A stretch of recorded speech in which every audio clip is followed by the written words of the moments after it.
দোল। আর দোল মানেই আবির, জল রং, আরো কত কি। কিন্তু সেই রং মেখেই কতটা ক্ষতির মুখে পড়তে হয় বলুন তো।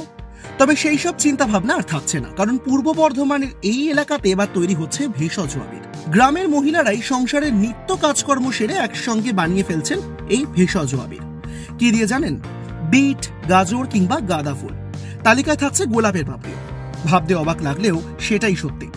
নানা উপকরণ কেটে তা জলে ফুটিয়ে বানানো হচ্ছে নানা রঙের তরল, আর তার সঙ্গেই মিশে যাচ্ছে অ্যারারুট পাউডার। ব্যাস, এবার তৈরি ভেষজ আবির। কিন্তু শুরুটা কেমন ছিল? গল্পটা শুরু হয়েছিল আজ থেকে বছর খানেক আগে।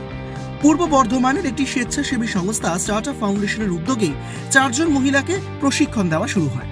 স্বনির্ভর গোষ্ঠীকে আবির বানাতে শেখানো হয়েছিল। আর সেই থেকেই এখনো হোলির আগে এই মহিলারাই তৈরি করে ফেলছেন ভেষজ আবির। এই আবির ব্যবহার করলে নাকি ত্বকের কোনো ক্ষতি হবে না। এটি সম্পূর্ণ পরিমাণে রাসায়নিক মুক্ত, অর্থাৎ কেমিক্যাল ফ্রি। আর এই আবির স্বাস্থ্যের জন্য ক্ষতিকারক নয়। এই আবির বিক্রি করেই লাভের মুখ দেখবেন বলে আশা করছেন মহিলারা। প্রায় 200 টাকা কিলো দরে এই আবির বিক্রিও করছেন। স্বেচ্ছাসেবী সংস্থার তরফে এই মহিলাদের তৈরি আবির বাজারজাত ও বিক্রির ব্যবস্থা করা হয়েছে বলে জানা গিয়েছে। আবির প্রস্তুতকারী একাধিক মহিলারা জানাচ্ছেন তাদের নিজের অভিজ্ঞতা।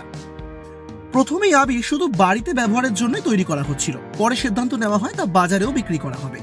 আর এই প্রশিক্ষণ ও বাজারজাত করার ব্যবস্থা করেছেন, অর্থাৎ গ্রামীণ অর্থনীতির উন্নতি নিয়ে কাজ করার জন্য এগিয়ে এসেছেন স্বেচ্ছাসেবী সংস্থার তরফে পার্থপ্রতিম মিত্র। দোলের আগে এই আবির বর্ধমানের কার্জন গেটের সামনে বিক্রি করার সিদ্ধান্ত নেওয়া হয়েছে সংস্থার তরফে। বাজারে ছেয়ে গিয়েছে নানা কেমিক্যাল যুক্ত আবির, আর তার মধ্যেই এই আবির সাধারণ মানুষের মন জয় করবে বলে আশাবাদী সংগঠনের মহিলারা। ব্যুরো রিপোর্ট, এক ঝলকে মিডিয়া, পূর্ব বর্ধমান।